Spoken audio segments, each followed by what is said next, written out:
Punjab food authority ने शहर के दाखिली रास्तों पर नाका लगाकर 1080 लीटर मिलावटी और नाकस दूध मौका पर तलब कर दिया। डीजी फूड अथॉरिटी मुदस्सिर रियाज मलिक ने बताया है कि शहर भर में मिलावटी दूध माफिया के खिलाफ क्रैकडाउन जारी है। शहर भर के 6 दाखिली रास्तों पर दूध की चेकिंग के लिए नाके लगाए गए। 2,23,840 लीटर दूध की चेकिंग की गई। 171 दूध बरदार गाड़ियों की चेकिंग, 13 गाड़ियों में मौजूद मिलावटी दूध मौका पर तलब कर दिया गया। डीजी फूड अथॉरिटी ने बताया कि गज्जूमता, अड्डा प्लाट और बाबू साबू से दाखिल होने वाली गाड़ियों को चेक किया गया। रावी पुल, सगिया पुल और सुंदर मल्टान रोड पॉइंट्स पर भी दूध बरदार गाड़ियों की चेकिंग की गई। जदीद इलेक्ट्रोस्कैन मशीनों की मदद से मौका पर टेस्ट के दौरान पानी, पाउडर और यूरिया की मिलावट पाई गई। उन्होंने कहा है कि शहर भर में दूध सप्लाई के लिए आने वाली गाड़ियों की रोजाना की बुनियाद पर चेकिंग की जाती है। आवाम तक पहुंचने वाली खुराक के म्यार में कमी किसी सूरत बर्दाश्त नहीं की जाएगी।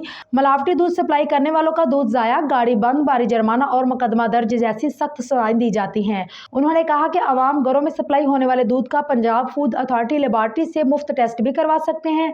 सूबा भर में मिलावट माफिया का खात्मा हुकूमत पंजाब की अवलीन तरजीह है।